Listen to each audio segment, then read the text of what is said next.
يا فندم انا عايز اوضح لسعادتك نقطه. من امتى احنا بنوضح او بنتناقش في المكالمات؟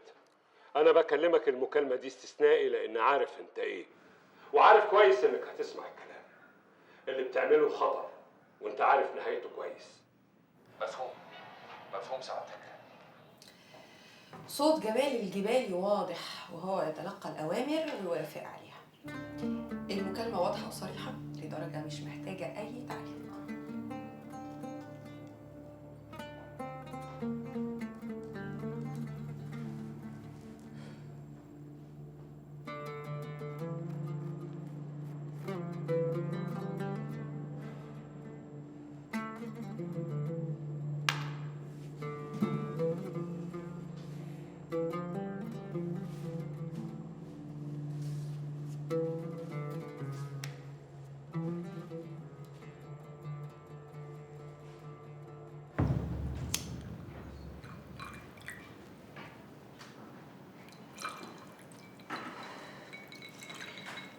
جمال من يوم ما عرفته عن طريق علي وهو غامض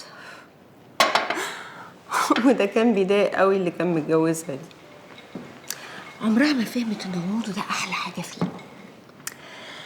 الست ما تحبش الراجل يبقى عامل زي الكتاب المفتوح، عكس الراجل يحب يبقى شايف كل حاجه في الست. انما الست ما تحبش تعرف خبايا الراجل واسراره، تحب كل يوم كده تكتشف حاجة جديدة فيه، تشوفه كل يوم بشكل مختلف، كأنها بتتعرف عليه لأول مرة، زي جمال كده.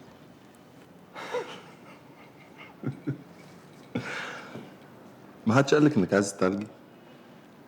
لا بس قالوا لي انك ما بتفهمش. طب ما ده حلو، ده حلو قوي عشان تشوفيني مختلف كل شويه. بس انا عارفك بتزهقي بسرعه. لا يا حبيبي، انا عارفة كده عنك من زمان. طب خدي. مش عايزة. والله مالك فيكي ايه؟ هتعمل ايه لجمال يا اشرف؟ جمال مين؟ الغامض ولا المكشوف؟ والله انا غلطانة، انا جاية اتكلم مع واحد حيوان زيك. تعالي بس تعالي اقعدي بس. مالك فيكي ايه؟ جمال هيبقى زي الفل، انا ماسك قضيته. وبعدين ما تمثليش، مفيش حد فيكم كلكم قلبه على جمال قدي. مالك بجد فيكي ايه؟ كل مرة باجيلك هنا ببقى فاكرة اني جاية لواحد بني ادم هيفهم. بتلاقي حمار مش كده؟ وانا مش عايز ابين لك ان انا فاهم كل حاجه، لا تقلقي. فاهم ايه بقى ان شاء الله؟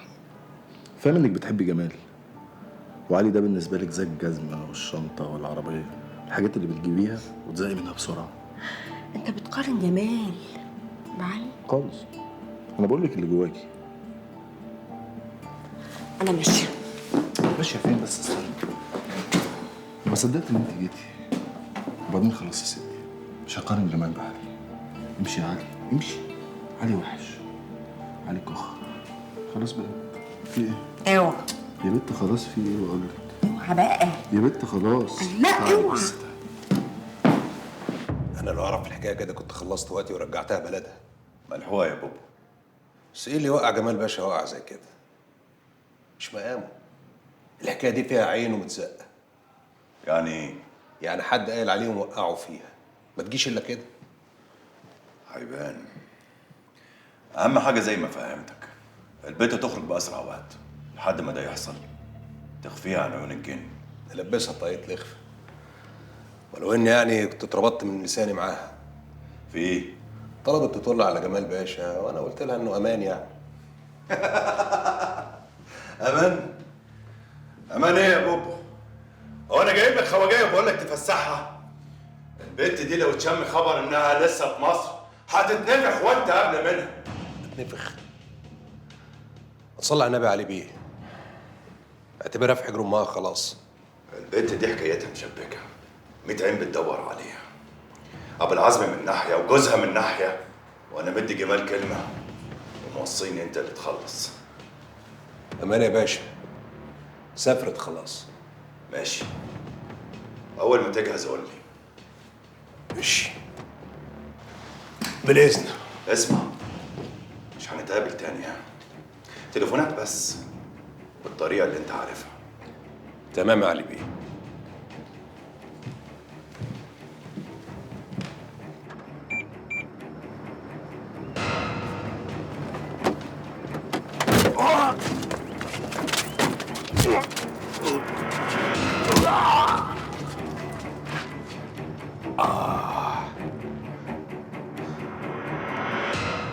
طب ما هو الحوار كده يا باشا، ايه لازمته السسبنس ده؟ علي كان عايز منك يا بوبو. انتوا مش زملاء عدم المؤاخذة؟ اسأله يا باشا. كان عايزك عشان تولين، مش كده؟ تولين مين؟ وبعدين بقى في ليلتك دي تولين اللي انت مخبيها يا بوبو، وكان عايزك تسفرها له وهي لابسه طاقية اللخفه، صح؟ الله الله الله الله الله، ده احنا متشلحين بقى يا باشا. طب انا شربت شاي ولا قهوة؟ القهوه دي هشربها على روحك يا روح امك لو فضلت مكمل في الحوار ده. يا باشا اهدى كده وقول لي طلباتك، رسيني على الحوار. انسى المشوار ده يا بوبو، عشان لو تم هيزعلك وهيزعل الناس منك. قول يا بوبو، نفسك تبقى مع الكبار ولا انت واقف تحت الارض؟ سؤالك وحش قوي يا باشا. مع الكبار طبعا. انت هتعملي ايه دلوقتي؟ مش عارفه، يمكن اروح المحطه ويمكن اكسر. محطة؟ انا صحيح قولي لي، هي البنت ليلى دي انظمها؟ وانت مالك بيها؟ عايز صاحب ذوقك زباله يا شيخ زي ما بقولك. من ورا قلبك.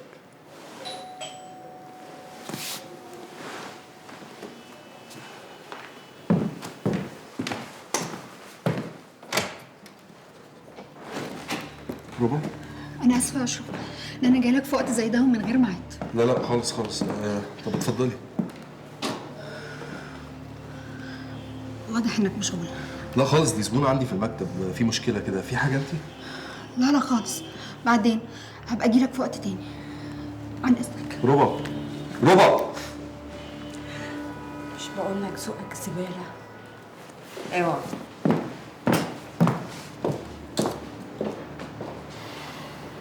ما قولك فيما هو منسوب إليك من اتخاذ شركة السياحة المملوكة ليكوا بالشراكة مع الغير كستار للتردد على عدة دول وعقد صفقات سلاح؟ الشركة مش ستارة لأي حاجة، كلها كانت سفريات شغل وكنا بنتفق على تسويق برامج سياحية. أما تجارة السلاح أنا ماليش علاقة بيه. لكن البيان الوارد من غرفة السياحة بيقول إن الشركة ما كانش ليها أي نشاط من وقت تشغيلها، لا بالتسفير خارج البلاد ولا بإحضار أفواج سياحية للبلاد. والله ده طبيعي، احنا لسه في بداية النشاط، وأي شركة جديدة أكيد ما بيجيلهاش شغل على طول. وما قولك فيما هو منسوب إليك من تلقيك معلومات ضرورية بالتنفيذ وتفجير الكنيسة قبل الحادث بساعات؟ أنا مش عارف سعادتك بيجيب الكلام ده منين. من مكالمة الصوت اللي اتسجلت لك وانت بيتم تكليفك بالموضوع. مكالمة صوت؟ أنهي مكالمة صوت؟ اللي اتقالك فيها احنا من امتى بنناقش شغلنا في التليفونات. هسمعها لك. من امتى احنا بنوضح او بنتناقش في المكالمات؟ انا بكلمك المكالمة دي استثنائي لان عارف انت ايه، وعارف كويس انك هتسمع الكلام. اللي بتعمله خطر وانت عارف نهايته كويس. مفهوم مفهوم سعادتك. افتكرت ولا هتقول لي دي متفبركة؟ لا خالص افتكرت، وده صوتي فعلا، وفاكر كل كلمة اتقالت فيه كمان. بس سعادتك ممكن نسمعها تاني، هتلاقي إن هي مالهاش أي علاقة بالحادثة. بالتالي كانت في مشكلة في الشركة، غير لو سعادتك عايز تفهمها كده. بذمتك هتسمح لحد انه يوجه لك اوامر بالاسلوب الحاد ده بخصوص الشركة اللي انت مالكها؟ هنعمل ايه بقى في العشاء؟ راجل كبير قد والدي وخيره مغرقني طول عمره. مين الراجل ده؟ نبيل بتنوني. مين؟ اسمه نبيل بتنوني، عايش بين مصر وايطاليا. بقول سعادتك يا باشا، لو حد عايز ينفذ عمليه زي دي اكيد عنده مليون طريقه، مستحيل تكون مكالمه تليفون واحده منهم. مش كده ولا ايه؟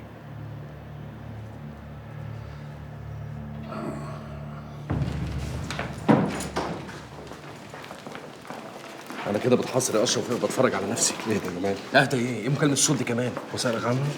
سألني عنها؟ هو انت تعرف وما قلتليش؟ انا ما رضيتش اضايقه يا جمال، وبعدين مش حقه يتكلم فيها اصلا. مسربه. ايوه جت منين؟ اتذاعت امبارح في برنامج. ليلى برضه ها؟ وفي غيرها؟ انا كل ما عديت طولت هنا كل ما يحكموا قبضتهم عليا. تفكر في ايه؟ اديني تليفونك. الرقم ده بتاع واحد اسمه جبريل. احفظ اسمه كويس، مش هسجله لك. كلمه طمنه عليا وقول له لازم اشوفه هنا الزياره الجايه. ايوه، يعني ده هيعمل لك ايه؟ هيعمل كتير قوي. منصور الكوخي ده معارض ليبي ضد القذافي، لاجئ سياسي هنا في مصر هو ومراته وبناته وجوازه. بس اللي انا سمعته ان هم سافروا لندن وهو عايش لوحده هنا في مصر. طب سكر، ده انت مذاكر اهو. المنهج كله عندي. طب خد بقى اللي بره المنهج.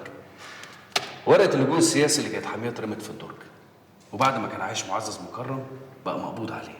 المطلوب ان هو يتسلم القذافي خلال 24 ساعه. من الاخر كده النظام هو اللي باعه هيقبض ثمنه من هناك. عادي، مش جديده. المطلوب بقى مننا يا سيدي ان احنا الراجل ده نرجعه لاهله في لندن باسرع وقت، لا من شاف ولا من داري. عمليه زي دي ملهاش الا جبريل ستايل. وانا كنت مستني الكلمه دي. عارف لما كنتش قلتها كنت اعرف انه راح من ايدينا.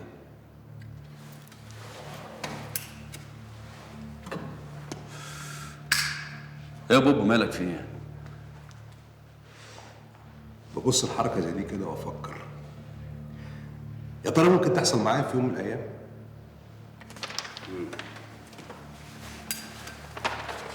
انا مش فاهم. انت عايز تقول ايه؟ انا وانت هو يا جمال اصحاب وحبايب، وعشنا نموت سوا اكتر ما عشنا مع اهالينا. بس انت جمال الجبالي كنت ظابط قد الدنيا وظهرك لسه مسنود. انا فتحي بوب مسجل سيطره وفرض نفوذ. ظهري مسنود برضه، ما قلناش حاجه، بس ممكن في اي وقت ظهر ده يتقطم واتسلم. مش كده يا صاحبي؟ كده فعلا. بص يا بوبو، انا من ساعه ما عرفتك وانت جدع معايا، عشان كده مش هضحك عليك. كل جواك ده ممكن يبقى صح ويحصل لك اكتر منه كمان. بدل ما يتقطم وسطك وتتسلم، تتمسح خالص، تدفن تحت الارض. وارد، ومش لوحدك على فكره. وارد يحصل لي انا شخصيا. بس يا بوبو اللي عايزك تتاكد منه حاجه واحده بس، ممكن اي حد في الدنيا يعملها معاك الا انا يا بوبو. ايوه، يعني مين جبريل؟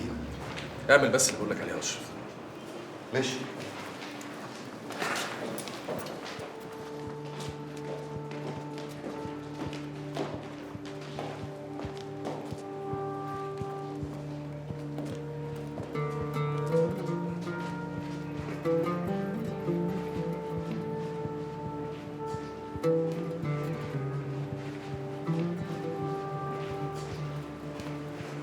ازيك يا ليلى؟ عايز ننده لك بأني اسم؟ مش مهم الاسامي. صح.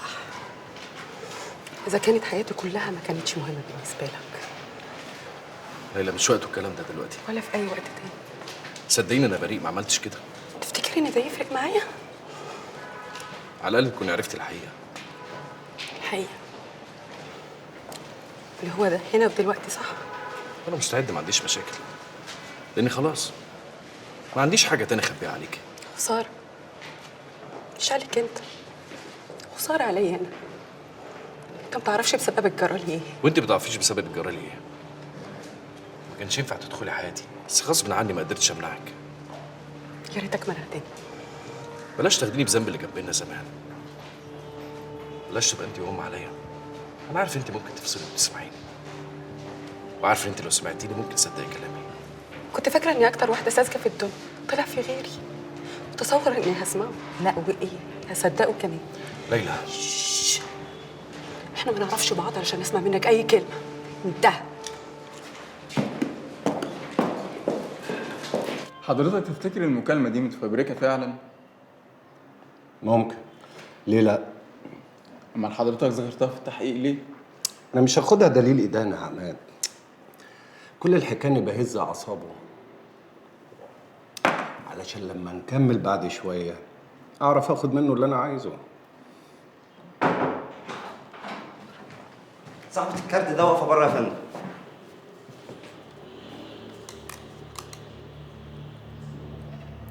خليها تتفضل بسرعه. دلوقتي بقى هنعرف ان كانت متفبركه ولا لا. روق بقى. خليش ابوك يشوفك كده. ابويا،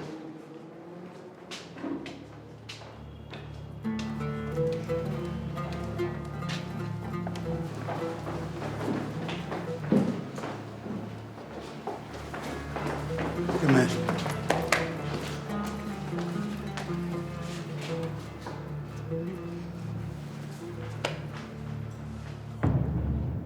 يا خميس، من زمان ما شربتش كوبايه شاي صعيدي حلوه كده. انت قلت لي انت منين؟ منين يا باشا؟ مركز ملوي. لا يا راجل، ده احنا بلديات على كده. انا من هنا مركز دشنا، خط الصعيد كله اهل ونسايب. يشرفنا يا باشا. علشان كده بقى كنت عايز تسيب القاهره بزحمتها وقرفها وترجع البلد.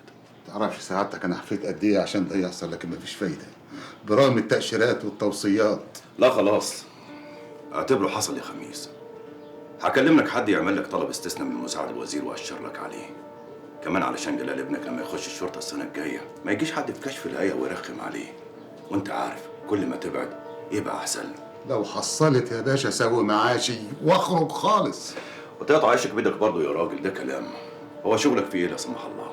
وسعادتك لو تعرف قد ايه نفسي جلال ابني ده يبقى ظابط. ده الامل اللي انا عايش عليه انا وامه واخواته. يا سلام لو الحلم ده اتحقق، ده حق وحقيقي، يبقى ربنا سبحانه وتعالى نصفنا في الدنيا دي. هيحصل باذن الله. بص يا خميس، انا قريت تحقيق النيابه معاك وعرفت انت قلت ايه. قلت ان جمال الجبالي ما خرجش قبل الانفجار، صح؟ صح يا باشا، صح يا باشا، قلت كده. وقلت كمان لا يمكن يكون هو الفاعل، لانه لو كان هو كان هينصف في الحادثه. في حد يزرع قنبله ويفضل قاعد جنبها يا باشا؟ بالظبط، صح. الراجل ده متاخد ظلومه يا باشا. انا عارف انه زميل سعادتك وتدور على براءته. انا فاكر لما شفتكم مره في الوزاره ومره في الكنيسه. لما انت ما شفتناش يا خميس، لا في الوزاره ولا في الكنيسه. ما شفتكوش ازاي يا باشا؟ ده اللي حصل يا خميس. انت نظرك بقى على قدك. يا دوب شفت جمال وهو داخل يوميها حط شنطه القنبله وخرج بسرعه قبل الانفجار، صح؟ ولا انا غلطان يا ابو الظابط؟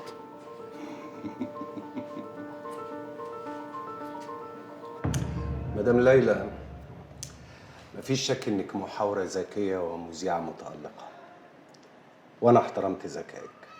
يبقى لازم تقدري الموقف اللي احنا فيه وتتكلمي معايا بصراحة. وانا ما بحبش غير الصراحه. ما انا بسألك اهو، المكالمة دي مصدرها ايه؟ مش عايزة تقولي؟ انا جاوبت حضرتك وقلت لك مجهول بعتها لي. مجهول؟ تقومي كمحترفة تذيعيها كده على طول؟ طالما متاكده من سلامتها زي ما انا متاكده اني قاعده قدامك بالظبط. أنا رجل أدلة وقرائن، يعني علشان تأكيدك ده يوصل لي لازم أتأكد من المصدر الأول. هو في إيه؟ إحنا في تحقيق رسمي؟ أكيد لأ.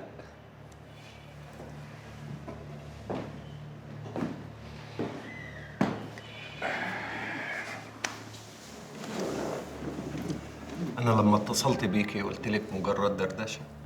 يبقى خلاص بلاش تمسك في النقطة دي.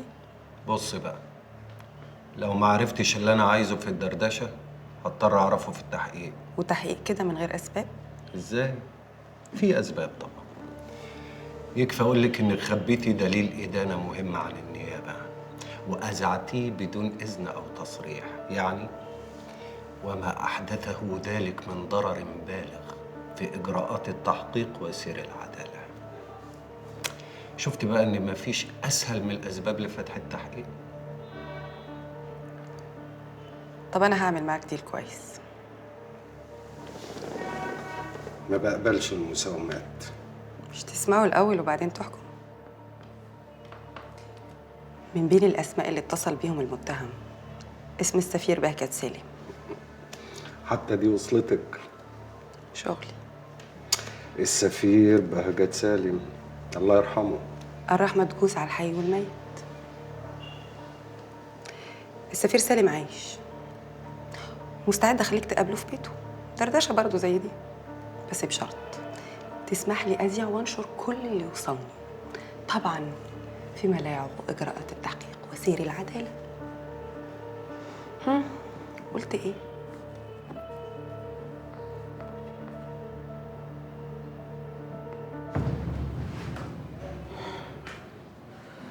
أنا طول عمري يا جمال كنت أقول لك لما يكون عندك حاجة عايز تقولها قولها من نفسك من غير ما أضغط عليك ولا أسألك. بس المرة دي يا ابني لأ، لازم أسألك عشان أطمن. أنت في حاجة مخبيها عليا؟ ورحمة أمي أنا عمري ما خبيت عنك حاجة. لا خبيت يا جمال. هفكرك. فاكر وانت صغير لما انا كنت مسافر وامك الله يرحمها توفت، كنت كل ما اتصل من بره عشان اسال عليها تهرب من الاجابه وما تردش؟ فاكر؟ فاكر. كنت ايامها انت لسه عيل صغير اعدادي. لا عيل ايه، كنت راجل. يومي رحت دفنتها بنفسي وخدت العزاء. خلصت كل حاجه، قلت لخلاني محدش يقول لك.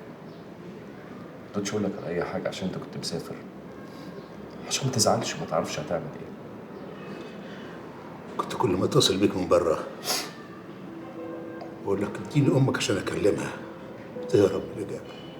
مره اقول لك نايمه، ومره اقول لك عند الجيران، ومره اقول لك نزلت تجيب حاجه من تحت. ما كنتش عايز ازعلك اكتر من كده عشان انت بره وسايبنا. بقيت محتار اعمل ايه؟ اضربك عشان خبيت عليا، ولا افرح بيك لانك بقيت راجل وتحملت المسؤوليه لوحدك وما قلتليش؟ كل اللي بيجي لك عني كده انا ما عملتش كده. صدقني انا مش عايزك تخاف. مصدقك يا ابني، مصدقك، بس انا كنت عايز اسمعها منك انت. عايزك تطمن.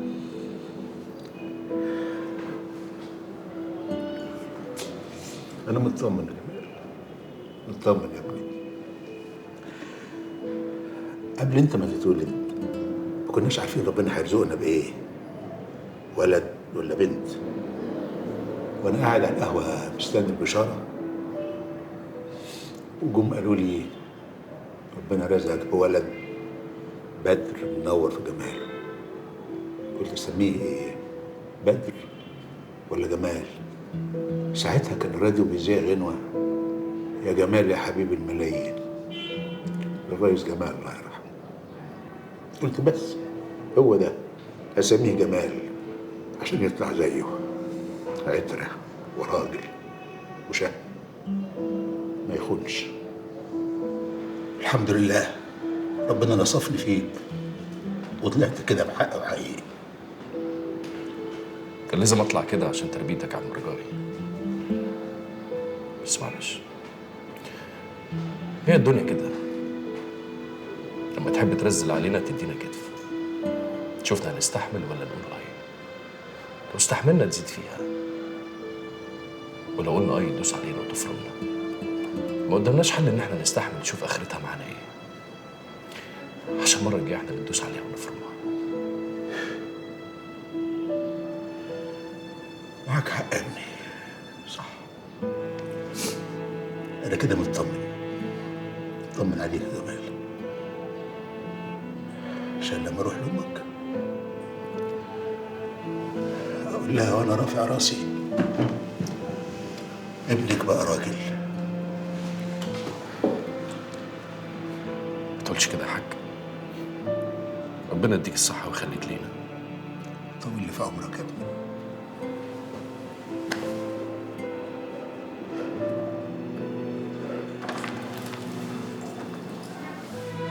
معلش يا عم رجائي، مش هينفع اثبت الناس اكتر من كده. خلي بالك من نفسك يا حاج.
يا حاج؟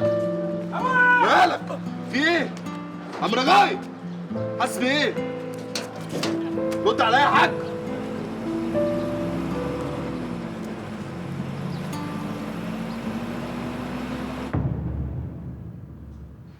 وعارف كويس انك هتسمع الكلام اللي بتعمله خطر، وانت عارف نهايته كويس. مفهوم سعادتك؟ صوت جمال الجبالي واضح وهو يتلقى الأوامر ويوافق عليها. المكالمة واضحة وصريحة لدرجة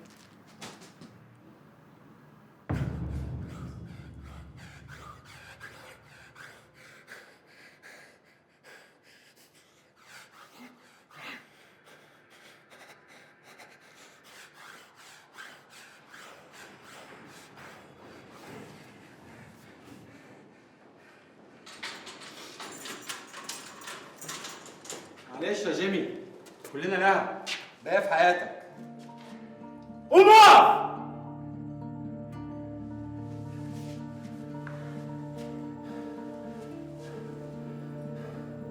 في حياتك الباقية. ما انت زعلان عليك طبعا. حاجه تحصل اي اب يشوف ابنه في حالتك كده. يلا عاوز تريح من سيرتك. ايه؟ عامل اعصابك جامده قوي؟ طيب لما اشوف هتتحمل لامتى؟ لو كنت فاكر اني هريحك الليله عشان حكايه ابوك دي انسى. اياكش ابوك وابنك وعيلتك الوسخه كلها تولع بجاز. انت بتاعي وانا مش هرحمك.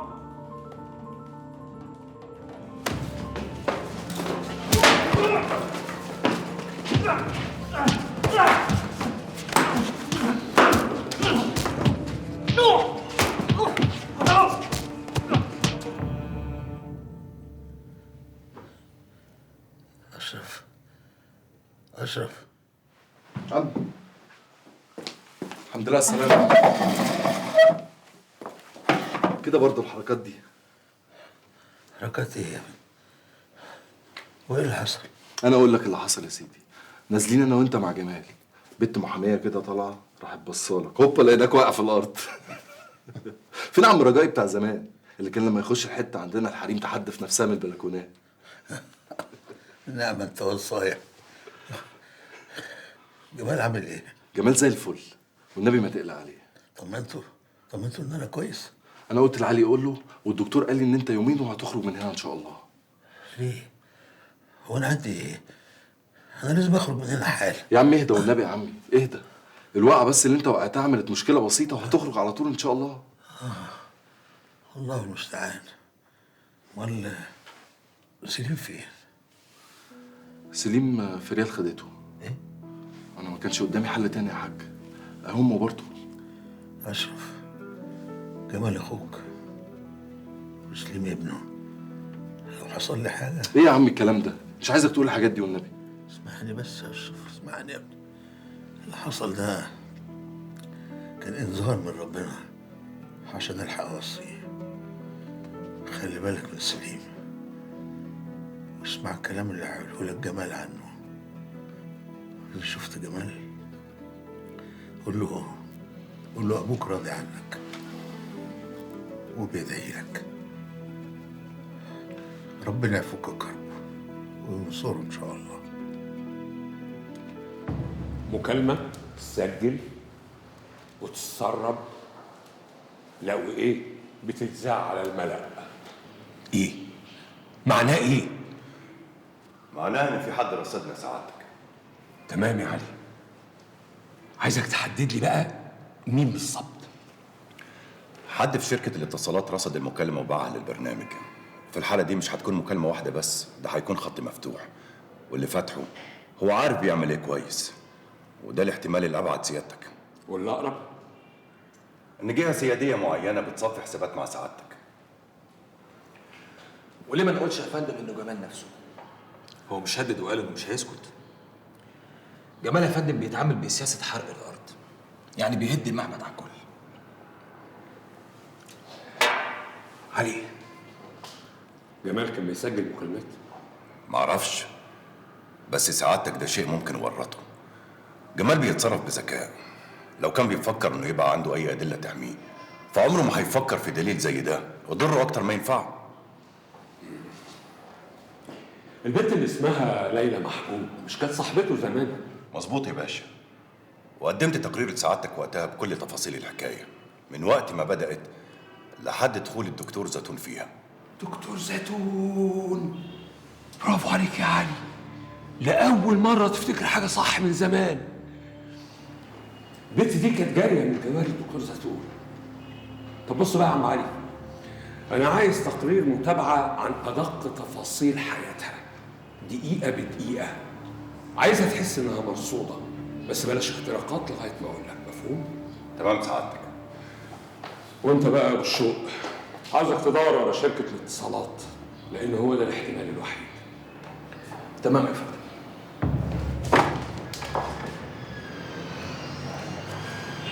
مش هتقولي لي اتفضلي؟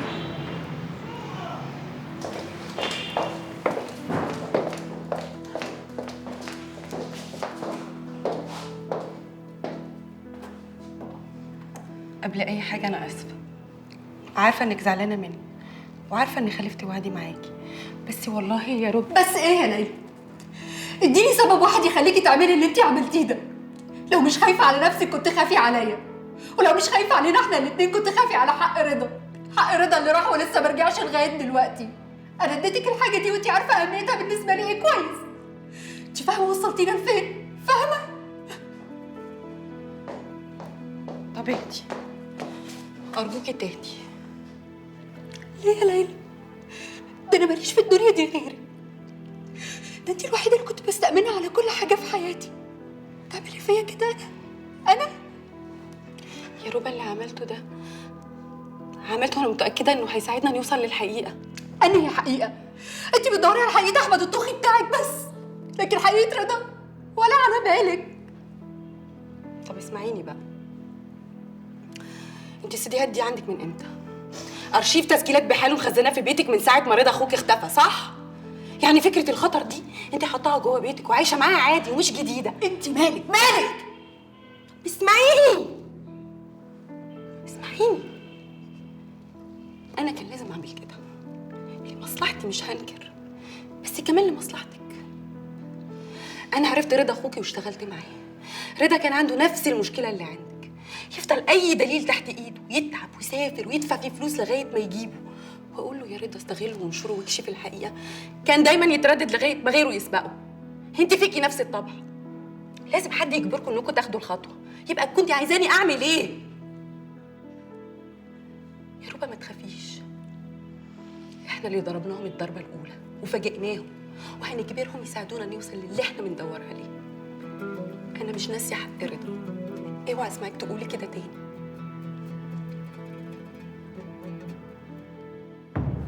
اللي ملاحظه انك بدات تفقد اعصابك.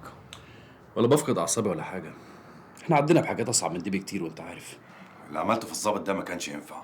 معلش يا علي، اصل قليل ادبه كان لازم يتربى. واديك ربيته وطمنتك على ابوك، ما تروق بقى لغايه ما نشوف لها حل. انت كل مره بتيجي تسمعني نفس الكلمتين ومفيش حاجه بتحصل. يا جمال، الدنيا مقلوبه بره، وانت اكيد عارف اللي البت المذيعه عاملاه، وقبل منها تولين، فاهم طبعا اللي اقصده. انت عايز تقول ايه بالظبط؟ عارف يا جمال، كل مره بتورط نفسك بسبب اللي تعرفهم، ما بتسمعش كلام حد. عندك حق، عشان كده انا قررت اسمعك، بس المره دي بقى وانت بتتكلم عايزك تعلي صوتك قوي. انت بتتريق بقى؟ لا خالص، بس انا مش عايزك تعلي صوتك ليا، انا عايزك تروح تعلي صوتك في النيابه وتقول لهم احنا مين. عايزك تقول لهم انا وانت شغالين ايه ولحساب مين. عايزك تروح تقول لهم ان انا وانت كنا في الكنيسه، انا عملت ايه وانت عملت ايه. يا علي الكلام مفيش اسهل منه، بس ساعات السكوت بيبقى مهم قوي. بس خلي بالك انه مش على طول. وانا مش ساكت. عملت لي ايه؟ عملت لي ايه من ساعه ما دخلت هنا؟ مشوار عمال تقضيه رايح جاي وخلاص. ليل نهار عمال بتديني في نصايح. يا علي يا علي، انا لو بفقد اعصابي كان زمانك انت وابو العزم وناس كتير مشرفين مكاني. طريقتك دي مش صح، واللي حصل معايا اكبر غلط. يا جمال ابو العزم بيتحرك وانا كمان بتحرك. الحكايه مش سباق عشان انت بره شايفها. يا جمال يا علي، انت لو مكاني هتعمل ايه؟